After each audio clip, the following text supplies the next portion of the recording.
What's going on, everybody? This is Randall Barnes, the founder of HBCU Pulse and the host of HBCU Pulse Radio, in the building for another special edition of the show. On today, we are talking about all things HBCU football, week 4. We're almost mid-season. Our picks are looking good, Arielle. But there was one pick for you that didn't look all that great. How you doing, Arielle? First of all, I'm sick. Literally and physically. If I sound congested, I'm so sorry. But every team except Florida State let me down this weekend. And I feel real disrespected, especially to my Aggies out there. I can't be an alumni right now. Like what was that? I'm so sick, Randall. Like I that literally no words. No words for that monstrous performance that we call a football game. Like, what was that? Hey, listen, I feel it. Well, it's not too much to get down about because it is your birthday week. Number one, it's your birthday week. Also, A&T, they released the U.S. News and World Report top 10 HBCUs. A&T's number 8, you feel me? So, it's still up there in the top 10, enrollment growing, amazing alumni like you. It's not a lot to be upset about. Number basketball 8. Team looking good. I mean, it's not a lot to be upset about as an alumni. It's just football. I mean, y'all are like, oh, the football team lost. Y'all got like $1 billion over there. Like, y'all be all right. Who's number one? FAMU's number 1 HBCU, okay, but then you have number 1 public HBCU. You got Spelman, okay. You got I think you got Spelman. You got FAMU, Tuskegee. You have Xavier University, Louisiana. I can name the whole list off the top of my head. I'm missing one school though. Got Morehouse. I can name the whole list. I'm telling you. I'll accept. Out of all of them, I'll accept Xavier. First of all, Xavier not being number 1 or at least number 2 blows my mind. That is an amazing school. But A&T number 8 over FAMU, Spelman this is HBCU love over here. I'm not gonna hate, but Spelman and Morehouse always gonna be on top of that list. But they not running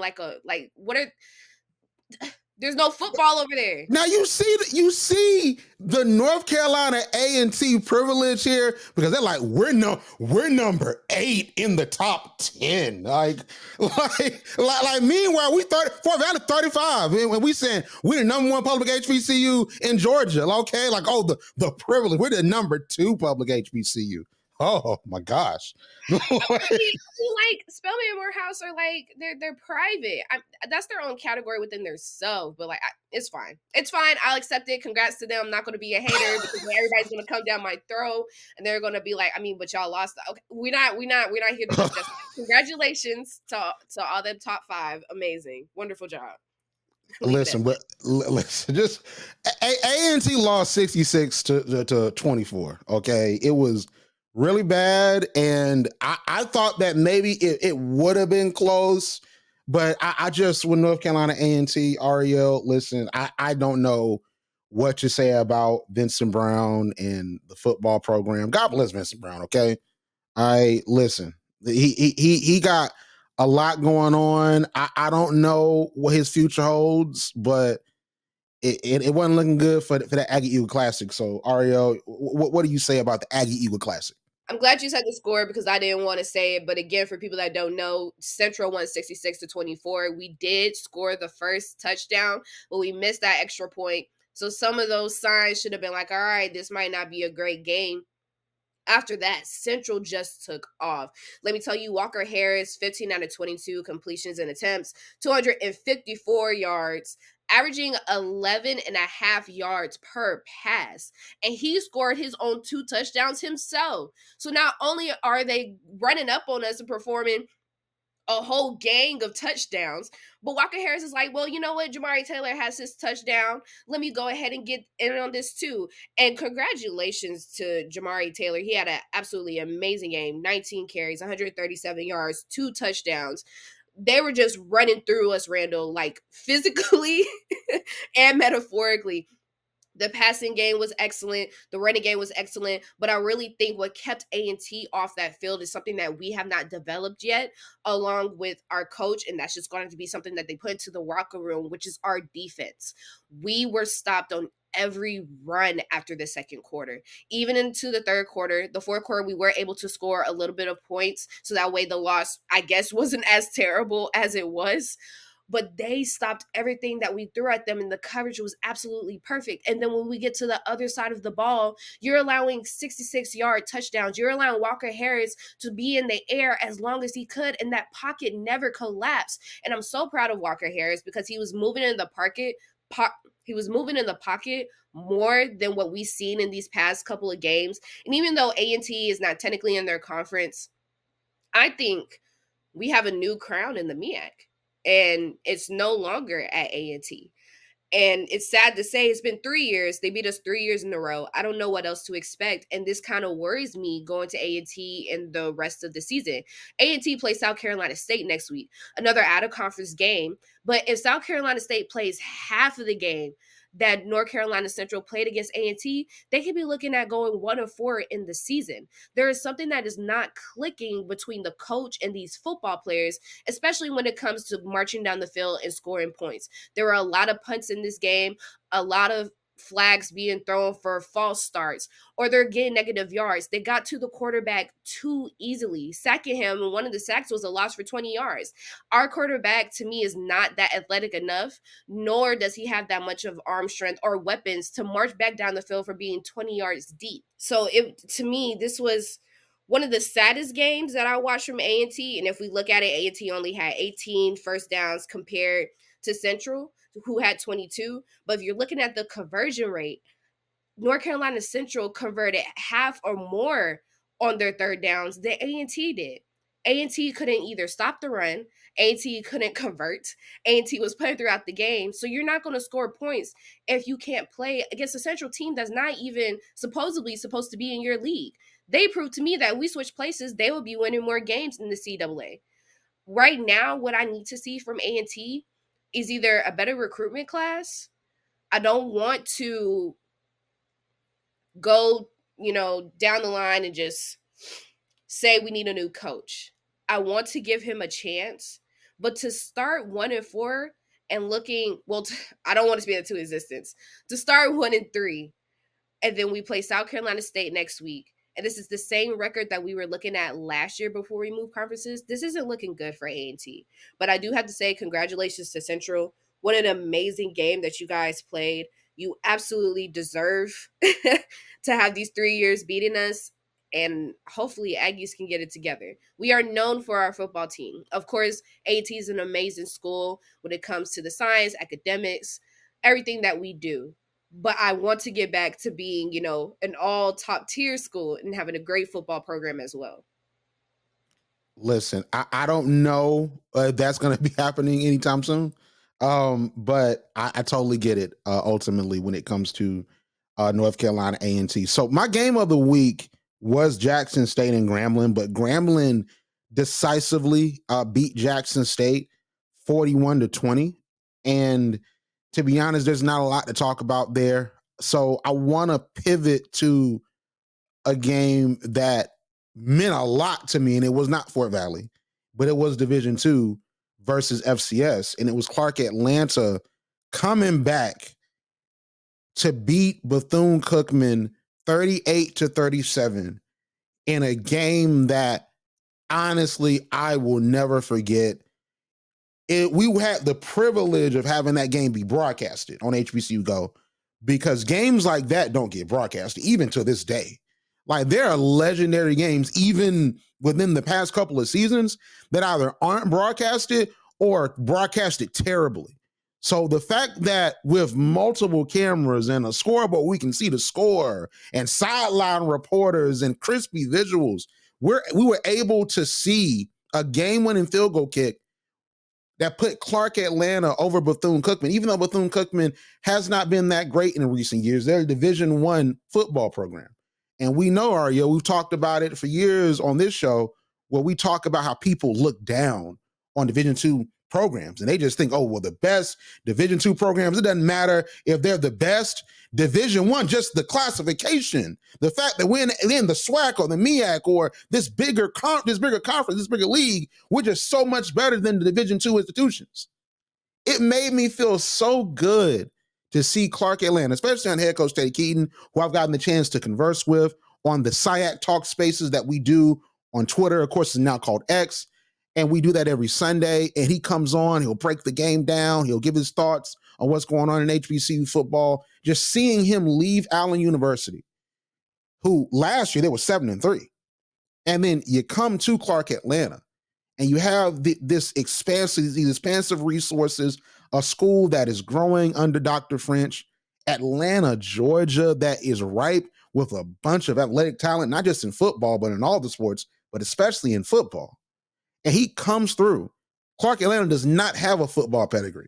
Clark Atlanta consistently and always has sort of been getting beat down. I mean, they've had years of success, but they are not a Tuskegee. They're not a Fort Valley. They're not an Albany State. They're not a Benedict, where Benedict has seen success in recent years. Even with great coaches like Willie Slater. He came through. He was successful at Tuskegee, one of the best coaches in HBCU history. He comes to Clark Atlanta. He couldn't get them to win. And he got fired midway through last season. So you have a Teddy Keaton with this offense philosophy, this air raid style. You got David Wright, the SIC MVP last year. And he's just amazing, this amazing quarterback that throws the ball around the yard, makes it happen. And you're wondering, like, can they overcome the history? Can they really bring Clark Atlanta back to prominence? And they are. They're 3-0-1. And the only reason why they're not 4-0 is because of lightning. Because they would have beaten Florida Memorial. They would have beaten Florida Memorial. It was going to be a great game. It was going to be a shootout, but they were going to beat Florida Memorial because Clark Atlanta finds a way to win. But they're 3-0. They haven't lost a game. They beat Fort Valley to start the year 45-42 in a shootout. Allen University, Teddy Keaton and David Wright's former institution comes to Clark Atlanta, comes to that red field, and Clark Atlanta beats them. In Florida Memorial, they have their game against them. Of course, 3-0-1, right? It was a tie because it was 28-28. Then you're expected to lose to Bethune-Cookman because, like I said last week, Arielle, it's a talent disparity ultimately when we talk about Division I institutions and Division II institutions. I understand why people think, oh, well, this good Division II team is not going to win. We have more scholarships. So that means you have more scholarships. You have more talent on that roster. And like I said last week, there is talent on Bethune-Cookman's team. Just because they're not all that great right now or they're not winning doesn't mean that there aren't talented players. I think that it goes to scheme. I think that it goes to matchups. I think that ultimately goes to decision making, both on the coaching staff and on those players, because Clark Atlanta wouldn't have been in position to win had it not been for a late penalty that put them in position to get closer and then get that field goal. I don't think Bethune-Cookman has bad players. I think it's the system. I think it's the scheme. But to see Clark Atlanta go down 28-7 in that first quarter, I did turn the game off. Not because I was disgusted. I was going to come back to it regardless. But it was other games that were on. So I'm like, this game's probably going to get out of hand. They're still good. SIC players coming up. I think that Clark Atlanta can make a run towards the SIC championship. But then I turn back and I see a Clark Atlanta team that's still fighting. They're still trying. 34-14 Arielle going into halftime. Then what we see Clark Atlanta dominate Bethune-Cookman. 24-3 in the second half. And we're talking about, the defense, the secondary is doing what they need to do. That defensive line isn't really getting pressure. They can score, but can they defend? They held Division I Bethune-Cookman University with these FBS transfers, these group of 5 transfers that are on Bethune-Cookman's team, held them to 3 points, held them to a field goal as they scored 24 points to come back. That says a lot to me. That says resiliency. That says good coaching. That says adjustments. But that says that the Teddy Keaton offensive system works. And you get to this point where they go down, David Wright scoring all these touchdowns, and the defense, they're stepping up in a way I didn't even see against Fort Valley. They're stepping up. They're sacking the quarterback. They're getting the pressure. They're causing him to throw the ball before he's ready to. And I was like, are they really going to win this game? Because I'm like, these type of games, this is when you lose 38-35. You don't win this game.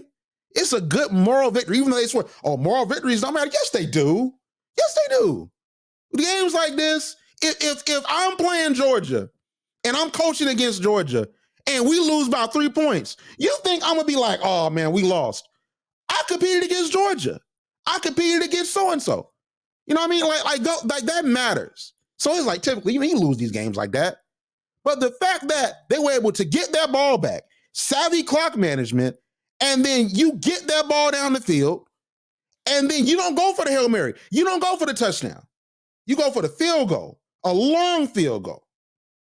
And a freshman kicker makes the final field goal?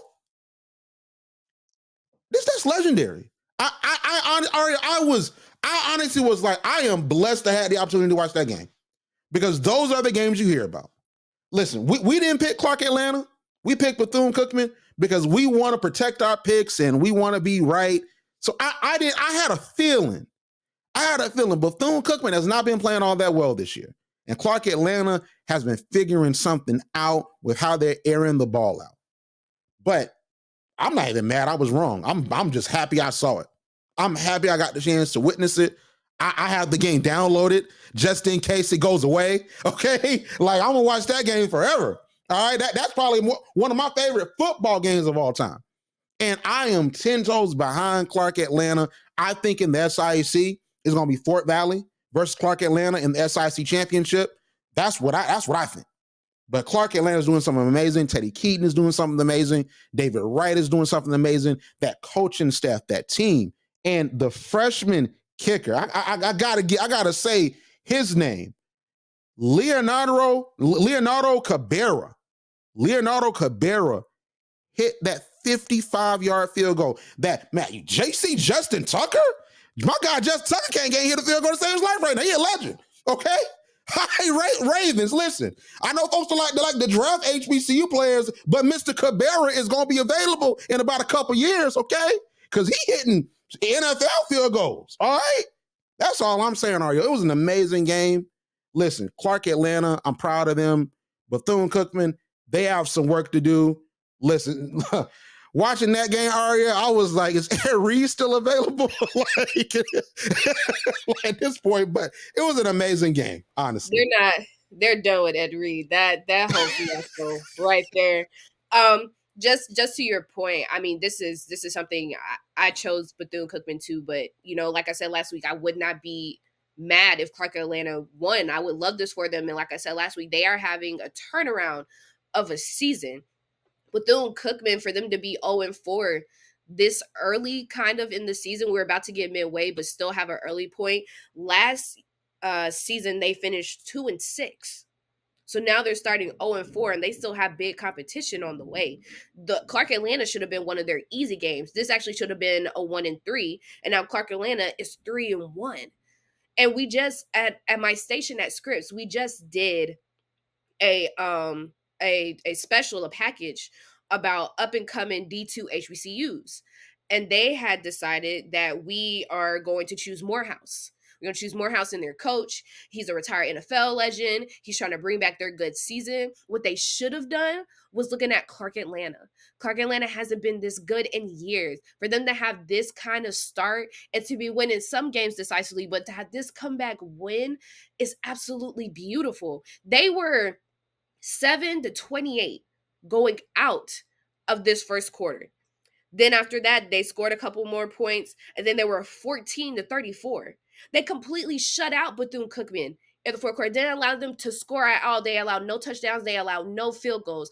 And then you're like, okay, we're not going to go for the touchdown, which I think in most cases, I have to give kudos to the coach. Most coaches will want to go for the touchdown if they're trying to dominate a team. But you have a game so close like this. You have a game that you really just want to win.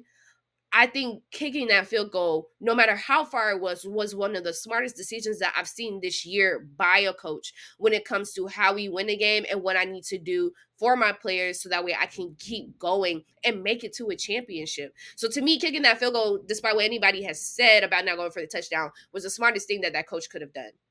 Then you make it with a freshman kicker.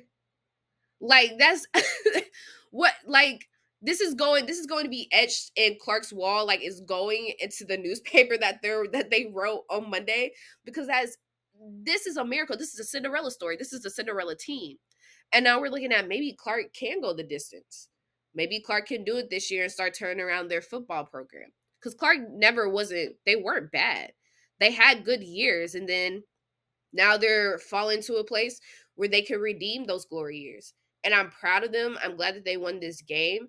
I don't know what the future looks like for Bethune-Cookman. This is their third season, starting more than 0-2 in the first couple games that they've had. And now you're looking at probably going into next season. Well, the end of this season, maybe being you might have a chance to be 2-6 again. I find that unlikely, and maybe you go 1-7.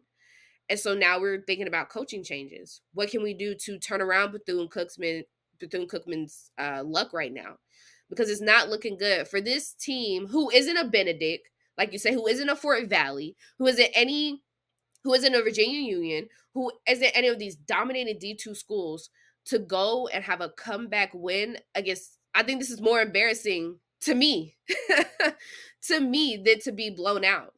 You have a school that doesn't have a great track record of football come back and beat you by a field goal with a freshman kicker. Some reevaluating has to be done. Yeah, and I just think that this just gives more credence to me about Division II versus Division I. Like I said, I understand the scholarship allotment. I totally get that when it comes to talent, but I just believe that coaching matters. I believe that scheme matters. I believe that game plan matters. And I believe, and we saw this with how they were down 34-14, then they came back and won 38-37, is that adjustments matter. Because that's something that I know in basketball, like they'll get on Doc Rivers about, like, oh, Doc Rivers doesn't adjust. But there are levels of coaching. There's motivational coaches, there's scheme coaches, there are coaches that sort of do both. There's even adjustment coaches that, hey, like one thing they can do well is they see what you do and then they adjust. And that is really in all sports. But I just think that Coach Keaton, just how he gets the best out of his talent. And I think that is the story, because I think that a lot of folks are just mystified by, oh, this D2 team beat Bethune-Cookman. A good team beat Bethune-Cookman, and Bethune-Cookman has struggled against good to great teams, no matter what classification they are. And I think that ultimately, and I have to say this, that goes to coaching. And I think Coach Raymond Woody Jr., who is the coach of Bethune-Cookman, he needs to figure something out. But I don't know how. He's in the SWAC East. You still got to play FAMU to end the year. You got to play at Alabama A&M that wants to compete. You have to play Jackson State. You even have to play Alabama State. Well, we know at least the defense will show up. So, I mean, I don't know where up is for. I mean, yes, you play Mississippi Valley, okay? Maybe that's your win. But I don't know what's up for them. I honestly really don't. And I don't know if Coach Woody, and it might be unfair, but I don't know if Coach Woody makes it out, because I think that this game gets them fired, because we know how people feel about Division II football. We know that. They don't care about Teddy Keaton. They don't care how great of a coach he is. They don't care about David Wright and the fact that David Wright is a prolific thrower of the ball. They don't care about that. They don't care about storylines. They don't care that Clark Atlanta beat Fort Valley. They don't care about none of that. They don't care about Clark Atlanta and Dr. French, who was at Miles College when Miles College was winning SIC championships. They don't care he's at Clark Atlanta and he says we're going to invest in the football program. They don't care about that. All they see is, oh, what conference is Clark Atlanta in? Oh, Division II? Easy dub. Moving on. So the fact that you didn't win that game and that's all they think about, this game might be the reason why at the end of the year, you'll read on clutchpoints.com/HBCU, Raymond Woody has been relieved of his position. And they're doing a national search for a new coach. This game here. Because what was Bethune-Cookman a few years ago? Bethune-Cookman was beaten down. Everybody except A&T. That was the only team that really weren't beaten down. And then even when they played A&T 2017, played them close.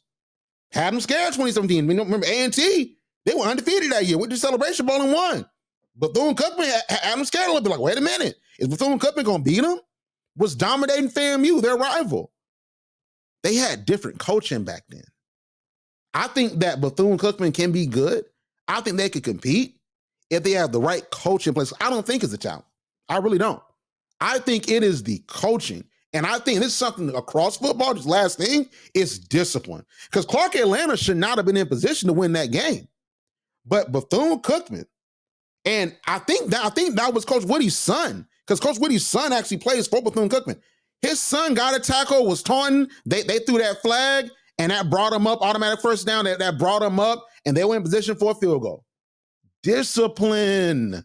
You gotta be disciplined, because we wouldn't be talking about this game if you didn't get that penalty. Gotta have discipline. But I personally think, and this is what we say in sports, that starts with the coach. And I think that was his son. So that's all I'm saying. I don't know where Coach Woody goes from here. He gotta beat one of Jackson State or FAMU to save his job. And I don't think he's gonna do that. He got to be one of Jackson State or FAMU. Maybe Alabama A&M. Maybe, I don't know. But you got to knock off one of the big dogs for you to keep your job, for me to believe in you, because we might forgive you, because if Clark Atlanta end up in the SIC championship and they end up being good, I'd be like, all right, they just got you. But nah, this year two, this is your recruiting class, and you brought in Rick Ross' son, you brought in Big Boy's son, you brought in your son, okay? Nah, you got to prove something to us. But that's just what I think, Arielle, honestly. I mean, you're absolutely right. Even if they were to be Alabama A&M and Alabama State, you have to still knock off somebody that's really supposed to be above your level, which is going to be a Jackson State, or it has to be FAMU. We all know FAMU ain't looking likely right now. So maybe Jackson State, after losing to Grambling, that game was surprising to me as well. Something just broke down for them at Jackson State. But it's a lot of coaches right now whose job is on the line. And sometimes it gets like that when you don't have a productive team. So A&T needs to see where they're going after this game.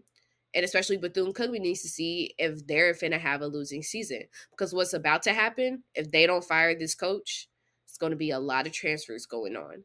And nobody wants to working with a completely new team, if they're not veterans or if they're not coming out of their freshman year. If you're getting sophomores and juniors, you may be okay. But if you're just getting new freshmen, you could be looking at the same season that you just got out of. So this is dangerous territory for both of those teams right now. Yes, and I want to actually correct the record here. So I got mixed up. So it wasn't his son that got the penalty. So what happened was 21 seconds left.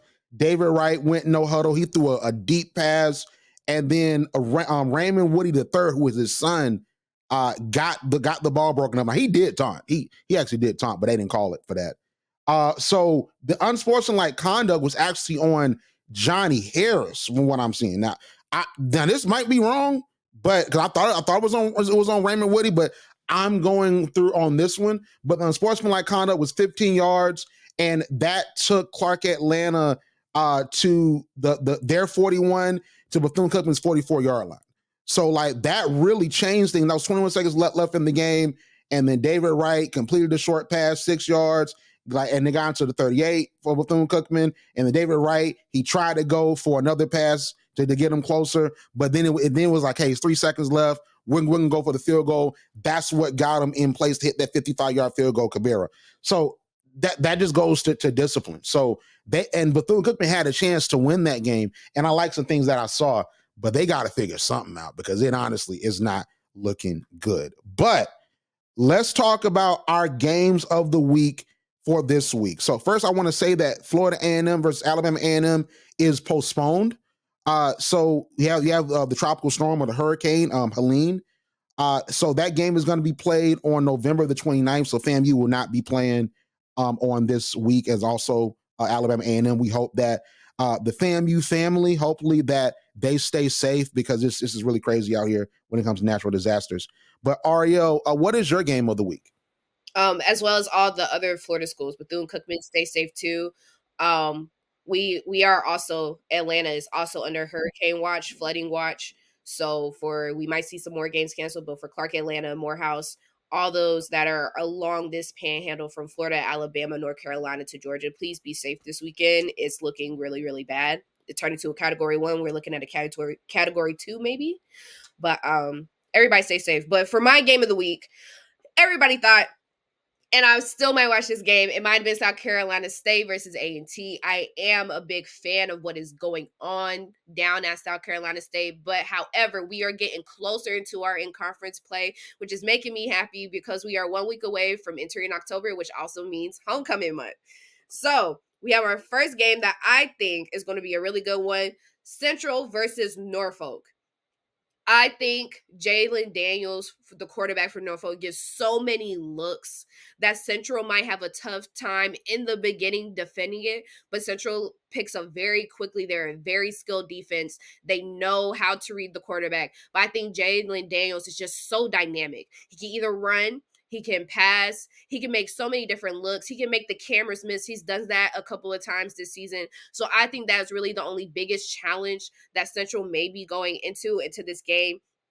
Hasn't been the cleanest quarterback, nor has Norfolk been the most dominant, but they do know how to keep up. So I don't want Central to go in here thinking that this is just an easy win. You got a quarterback who's a little bit more skilled, like I said, a little bit more dynamic than Walker Harris is. So he is going to try to march his team down the field and score as many points as they can. But I know Central and the defense that they just put up, and Walker Harris finally being comfortable in the style that he loves to play, we're not going to see a blowout. I'm not expecting a blowout. We may see about 10 points and the median of 10 to 20.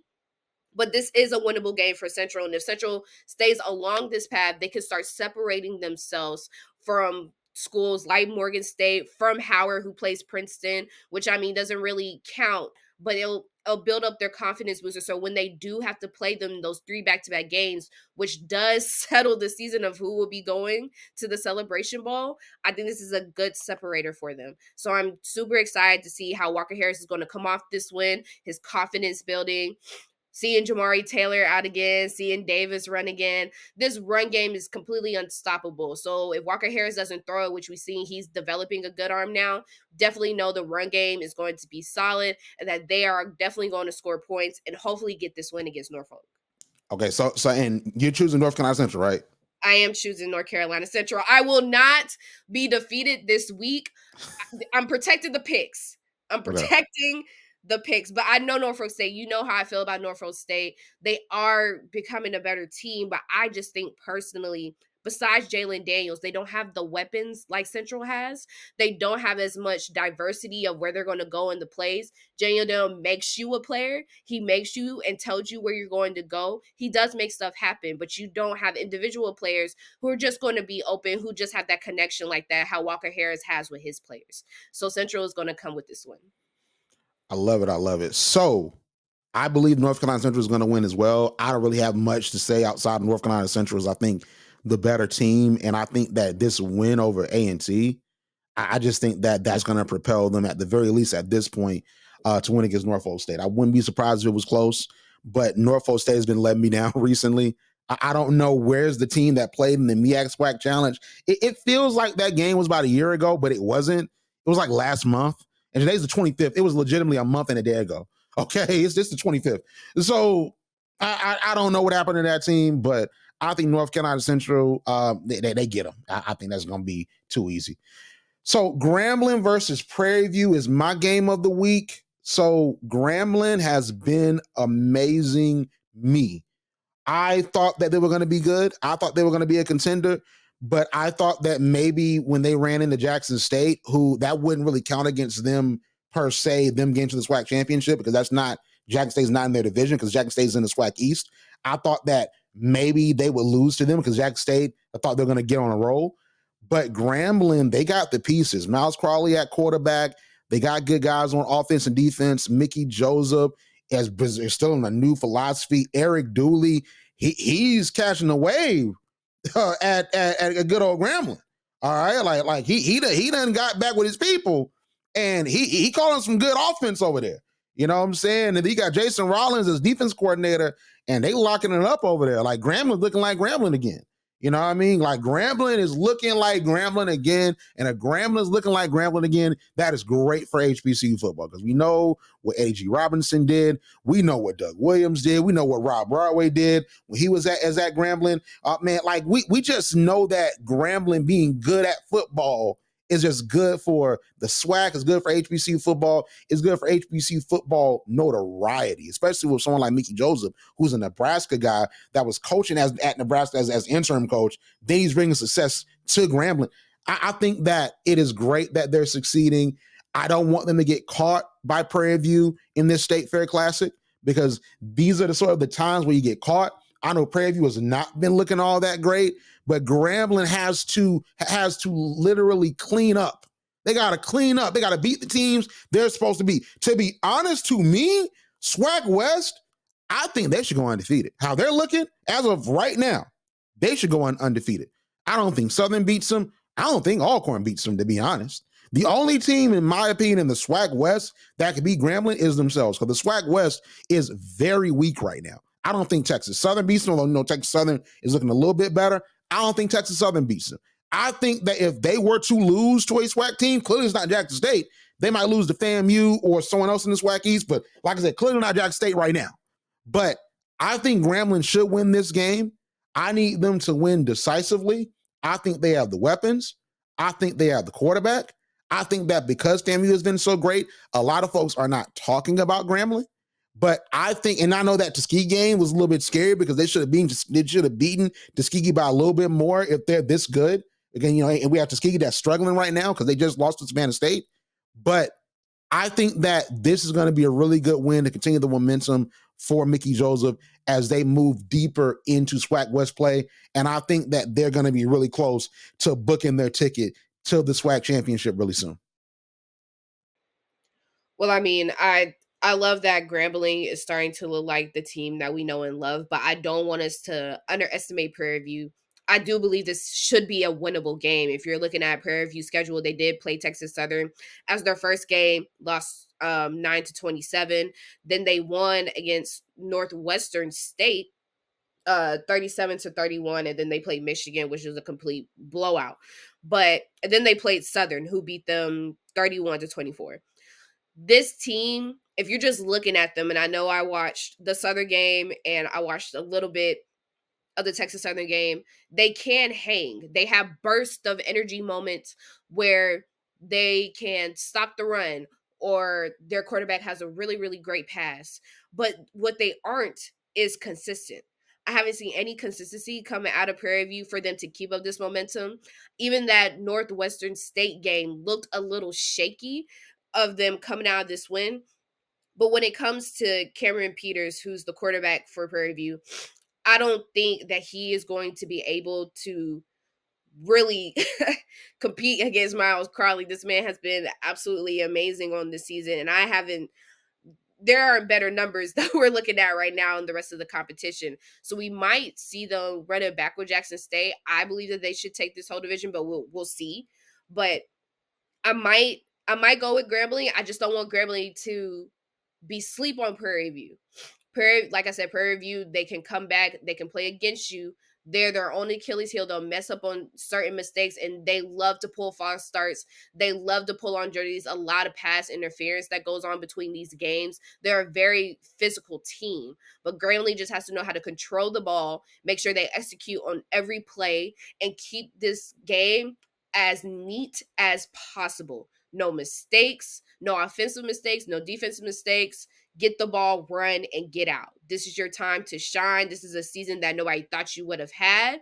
And you proved that against Jackson State, so let's keep it coming. But like I said last week, Grambling is one of the hardest stadiums to play in. Like that is an atmosphere you just can't go in and focus. And we saw it this past weekend. So as long as they just stay on the mentality that we got to get in this game, we're going to get it out, they should be good.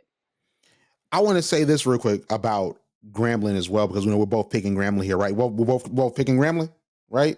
Okay, I want to make sure. So I want to look at Grambling's schedule moving forward, right? So they play in the State Fair Classic against Prairie View, right? Alcorn is struggling. They play Alcorn next after a bye week on October the 12th. October the 19th is homecoming. They play UAPB. Then they play Texas Southern on the 26th. November the 2nd, they play Bethune-Cookman. Then they play Alabama State on November the 9th. Then they play Alabama A&M. Then they have like a stoppage. Then Thanksgiving week, they play Southern. I don't see, honestly, just first glance, maybe Alcorn, if Prairie View doesn't beat them, maybe Alcorn can summon up something and beat them.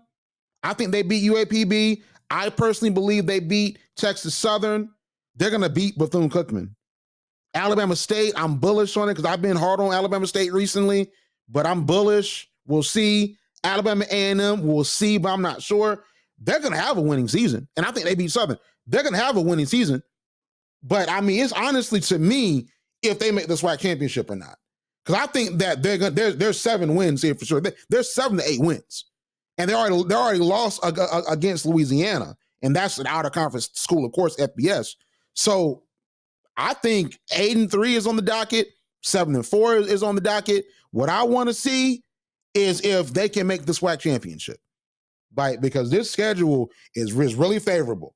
You know, you already beat Jackson State. You don't play FAMU. I think Alabama A&M and Alabama State, they're formidable, but they're teams that you can beat in the SWAC East. So I'm just really wondering how it's going to look for Grambling because, listen, I can get with Grambling in that SWAC championship, and I'm not saying this will happen, but I can get with Grambling in that Celebration Bowl now. You know what I'm saying? Like they own that Jay Walker and Tiffany Green talking about Eddie Robinson.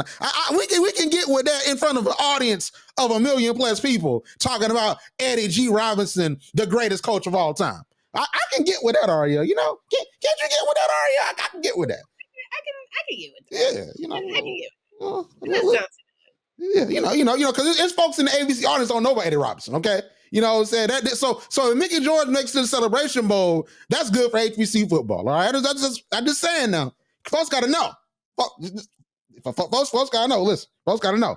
But let's get to our quick picks. So I know you weren't all that happy about the records, okay? But I think we did good, okay? I was 8-6. I was wrong about Bethune-Cookman versus Clark Atlanta, Howard versus Hampton. I knew I would be wrong about that one. Tennessee State versus Tennessee Tech. I was wrong about Southern versus Prairie View. I was wrong about Jackson State and Grambling. I was wrong about FAMU and Troy because I thought with Southern, I thought Prairie View was going to beat them because Southern's offense has been looking so bad. So that was crazy. So Arielle, you were 9-5, so you were better than me this week. So you were wrong about Jackson State versus Grambling.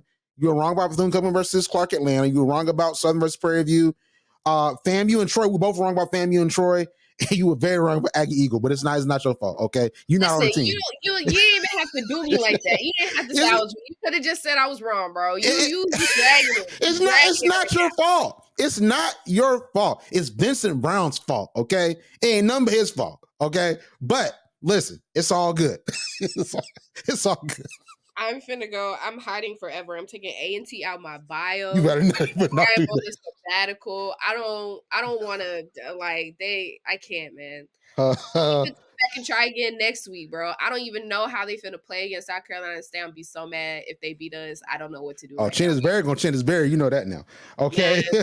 But listen, so I am altogether 65 games, 50-15. You're 49-16. So you're getting closer. Okay, you're getting closer, but I'll tell you what's helping me out. What's helping me out is that MEAC SWAC challenge. That week 0 is padding the stats a little bit. So let's keep going, Arielle. Let's keep going. As long as if we pick the same, I'm good. Okay, so let's get. we are definitely diverting from each other. Okay, all right. I have to find my own this week. I can't, bro. Okay. I can't. Okay, so let's get started then. So Howard versus Princeton, who you got? I got Princeton. This is like Ivy League versus like Ivy League HBCU, but like Princeton, they're gonna beat them. Yeah, I know you hate to hear it, but I pick Princeton too, because Howard has not done that well. Really, HBCUs don't do that well against the Ivy Leagues when we play them. You know, the MEAC teams typically play the Ivy League schools. When I look at it, they lost to Lehigh recently. I want to look at their schedule. They are. It says they're 0-1. Wait a minute, that ain't right. What? Wait, they just started playing football. Nah, that ain't right. Hold on, they just started playing football this last week. Don't let me pick Howard Princeton. Wait a minute. This schedule said they 0-1, and they just started playing. I'm gonna pick Princeton. Okay, but this is weird. Am I looking at the right thing? No, I better not be looking at soccer. Wait a minute. Let me. Hold on, I got you. No, they haven't. So they typically start playing late because last year their first game was on September the 16th against San Diego. They won 23-12, And then like, yeah, so they play late. What the world? What the Ivy League? They on some different kind of money. We not even gonna worry about. They don't need all these games. They don't need to start in August. They got that money rolling. We They don't. don't. They got so much money. They don't need money games. Okay. They said, don't worry about this. Stay over there. Stay over there, citizens, common folk. We have all these other things going on. That's what they're telling us. We're common. We don't have to start in August like everybody else does. Okay, so let me ask you this then, because I actually didn't know this. So they start in September, and you have Howard that's played a few games. They lost to Hampton, and they want to get a win back. What, you still picking Princeton? Yes, I am. Okay, I am too. They're well rested. What is funny to me, and Russellberger said this because he is he is a Ivy League alum, and he played in the NFL. A lot of people don't think that Ivy League players can play. They think they're just there to be smart. Harvard put down these past 2 weeks on a school. Dartmouth put down. They can play. You want to see some football? Go to some Ivy League football. They can play up there. Do not be shocked. Do not be shocked just because you think that they're smart. There's some football players there. Everybody can't, be paying 6 figures a semester. Sometimes you just got to get a scholarship. So listen, football's the way to go. They want to compete, man. Lord have mercy. So yeah, we gonna still choose Princeton. So Morgan State versus Stony Brook. So I'll start first here. Stony Brook is 3-1. Their only loss came to Marshall. They lost 45-3. They beat Stonehill 37-10. They beat Fordham 27-21. They beat Campbell 24-17. Now they're playing Morgan State. I'm not that convinced with Morgan State as far as their offense. I think their defense still is advertised. So I think they'll probably lose this game. But what do you think? I think Morgan State has had a good couple of games competing, but preferably the games that we have saw between Hampton, what we saw against Townsend. I feel like those were winnable games. So I'm still a little iffy on their quarterback and if they're able to finish, because those 2 games I particularly felt like those could have been easy games in the books, and they shouldn't have been that close. Looking at Stony Brook, just seeing the Marshall game, I love Marshall, and Marshall beat them down. But the way that they came back against Stonehill and then playing good competition when Campbell entered the scene, it was just like, where did they come from? I'm not too familiar with them, but looking at the teams that they have played and who I am familiar with, this might be a loss for Morgan State. So I'm going to go with Stony Brook. Listen, we're going to talk about a team you are familiar with, North Carolina A&T versus South Carolina State. Who you got? I listen, despite all the jokes and everything, A&T down. Love them. I went there for academics, not sports. So who am I to talk, right? Personally, I have kind of lost faith in A&T, so I'm gonna have to go with my backup team and say South Carolina State is gonna pull out with the win. Listen, I know that A&T they found a way to beat at least one HBCU. Last year that HBCU they beat was Norfolk. I don't. Maybe they beat Hampton. I don't think they beat Hampton. They ain't beating South Carolina State. So people gonna learn about Chennis Berry. Okay, this ain't no regular first year coach. Okay, this coach got God in the backfield. Okay, his coach got God playing defense. You think you open, swat it? Okay, no, it's not. He got Peter. Then he got Moses on the front line. Moses is your running back. You over here got John, the favorite wide receiver, maybe a tight end. We love tight ends for some odd reason in football this season. Wide receivers do not matter. He got the whole 12 disciples. They got a 12th man like the Seahawks on defense. They not winning. This is God's favorite that you playing. I'm telling you, Chennis Berry is going to be a legendary coach. And he gonna continue to make the folks of South Carolina State believe by beating North Carolina A&T. And the thing about it is that you think, oh, he's a first year coach. We can get him. He has his guys from Benedict. The transfer portal exists. He has Caden High. He has Eric Phoenix. He has DeAndre Duhart. He has some holdovers from the Buddy Pugh regime when it comes to that offensive and defensive line. So listen, all right, A&T, it's going to be another rough weekend for y'all. But listen, it'll be all right. And I think that's what makes the difference between these games. A&T didn't have a lot of returners from last year after the coach left. And you're working with a brand new team, even a brand new quarterback.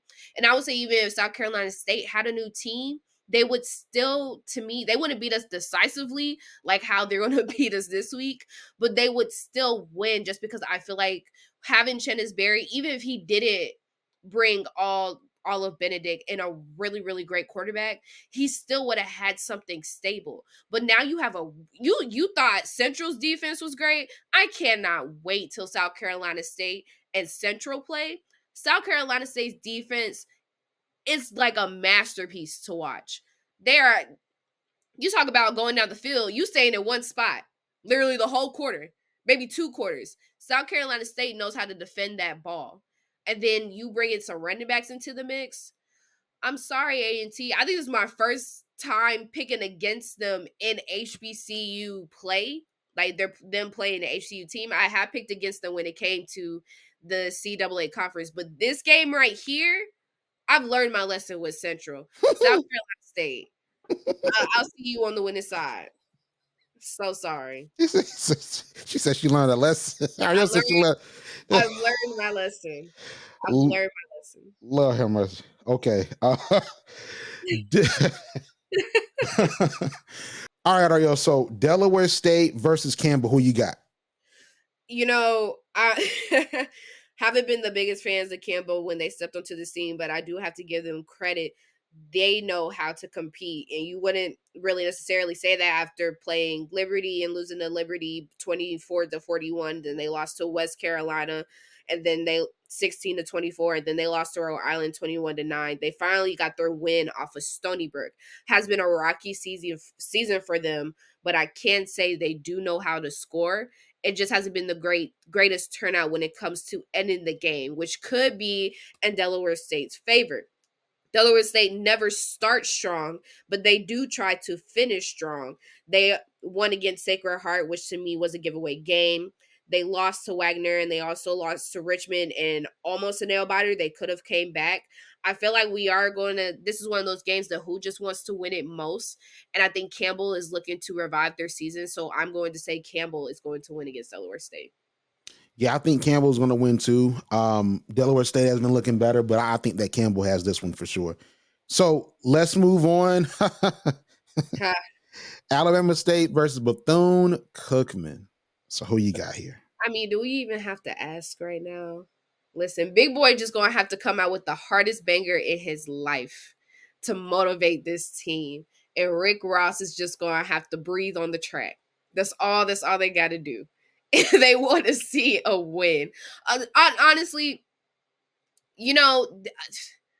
just really far-fetched. If we're looking at Alabama State, if Bethune-Cookman had no penalties at all during this game, if they played a really clean game, especially going to the fourth quarter, this could be a close game. But I think their pride is a little beaten right now since losing to Clark Atlanta, so we might see Alabama State pull out of this, despite them going into, about to be 0-4. But Alabama State could win this if this game. This is going to be probably this is going to be a rock fight, man. This is going to be like 12-7, 9-3, maybe 0-3. Okay. Like the field goal kicker is going to get some work. ain't gonna be, you might not hear the word touchdown all week, you know what I'm saying, for Bethune-Cookman and South Carolina. I mean, Bethune-Cookman was scoring, you know what I mean? So, I mean, I'm going to pick Alabama State just because they should win this game. Come on, they should win this game. Now, I ain't gonna listen. If Andrew Bada was playing, we know what the score would be. But come on, they if they don't win this game, something's wrong. If they don't win this game, but okay, that's all I got to say. They said he's out for the whole season, right? Yeah, ankle. ankle, Shoulder. shoulder injury. Mm. Yeah. And we would love to have Andrew Body right now. Yeah. Yeah. So Alabama State. I'll pick Alabama State, but sort of reluctantly because I'm just still that still has left a sour taste in my mouth. Honestly, what happened to Andrew Body and how much I think was handled. Alcorn versus Mississippi Valley. So can we agree Alcorn? Yeah. Listen, if Mississippi Valley can pull a Clark Atlanta, that'd be great. Pull a Clark Atlanta. That's what we're calling now. Pull a Clark Atlanta. That would be great. I would love to see it, but to protect my picks, Alcorn. Okay, so Jackson State versus Texas Southern. Who you got? You know, I was so shocked this past weekend, seeing them play. I mean, if you watched it, like if you looked at it, even looking at the highlights, they deserved to lose that game against Grambling. There was just some stuff that was really sloppy that they could have cleaned up offensively that I think would have made it a closer game, made it a winnable game. But that loss was granted. It shocked me. And so thinking about that, Jackson State has always had a great comeback. They're never just out, and I just don't want to toss them out just because they lost against Grambling. I mean, look at them in the rest of their season. I would say this may cost me my picks this week, but I'm going to say Jackson State. Okay, that's a very safe pick. I'm picking Jackson State too. Really? Listen. I think we've been aligned for all these picks. So listen, I'm picking Jackson State as well. Well, did you think? Well, no, you did say Central is going to be Norfolk. I feel like there's a possibility that Texas Southern could pull another upset, but I don't think it's not going to be in the same fashion as Grambling did it. Like they're not going to let what happened last week. They're definitely going to learn from their mistakes and what they did to prevent that same kind of gap of a loss. But I still feel like just like something in me, just a little bit, and I should have listened to my gut. Like them other games, Texas Southern could possibly pull an upset. Go on and pick them. It's fine. No, I'm staying safe. I'm just saying. Listen. If Texas Southern win, it don't matter. As long as you pick it too. All right, like if they lose, it don't matter to me. Like as long as you picked it as well, we going down with the ship. Okay. Listen, to be 9-5 was crazy. I didn't think there were going to be so many games that we would have seen the opposite outcome of what we were expecting. Like I said, Jackson State took me by surprise with Grambling, but here I am again. I'm going to pick them. Okay. All right. So these should be really easy, unfortunately. Hampton versus William and Mary. Who you got? I have coworkers from both those schools. I'm choosing Hampton. What? Really? I'm choosing Hampton. Over William and Mary? I think they can do it. Don't. Okay. Don't. I don't know why. I don't know why you're so shocked. Yeah, because it's William and Mary. It's William and Mary.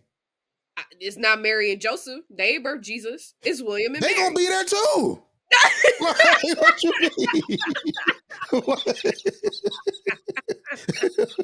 Yo. Listen. Right now. All right, listen. All right. They're 3-1. Okay. They beat Virginia Military Institute.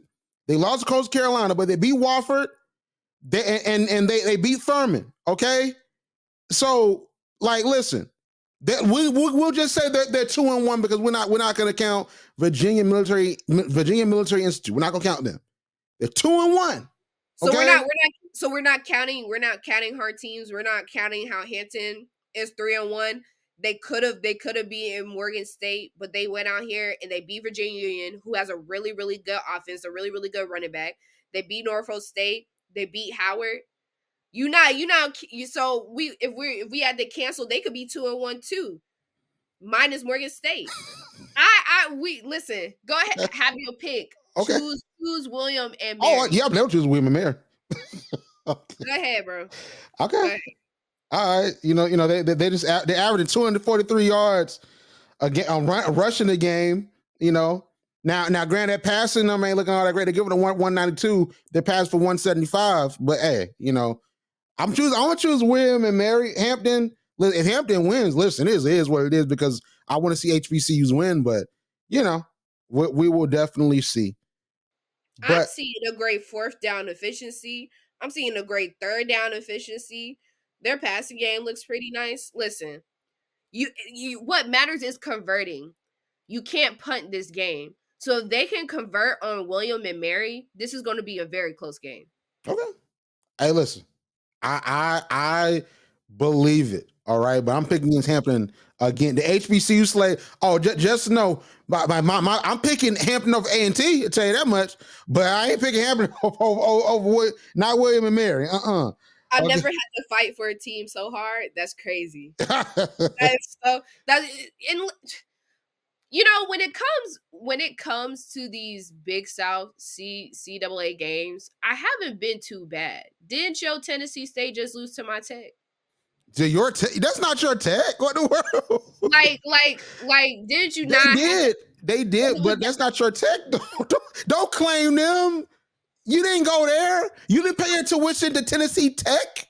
Okay. So do you want to talk about this Mercer loss too? What? Oh, the Mercer lost to You didn't go there. Bethune-Cookman. You had thin ties, and you was like, "I'm going to do it." Oh yeah. It's always gonna be like that. But Mercer, good man. Listen, Mercer on lost. Only loss in Mercer schedule gonna be Alabama. So listen, it's fine. I mean, they lose to Alabama, but listen, the rest of them games they might look pretty good. So I'll see you back here next week, bro. I will see you back here next week. Oh, William and Mary will see you Saturday. Okay, tell you that much. William and Mary might email you say happy birthday. At this point, you know what I'm saying? Like, hey, we got a gift for you Saturday. Okay. All right. We got a nice 35 for you. We got a nice 35-7 for you. You know what I'm saying? You got jokes. Hilarious. And the final game is Charleston Southern versus Tennessee State. Tennessee State has disappointed me, man. They really have. And I love Miss Tennessee State. Honestly, do great institution. I'm rooting for Eddie George. Charleston Southern has Gabe Gardenia, former Albany State coach. He needs some wins. He needs to make sure that the Charleston Southern family is really locked in with him.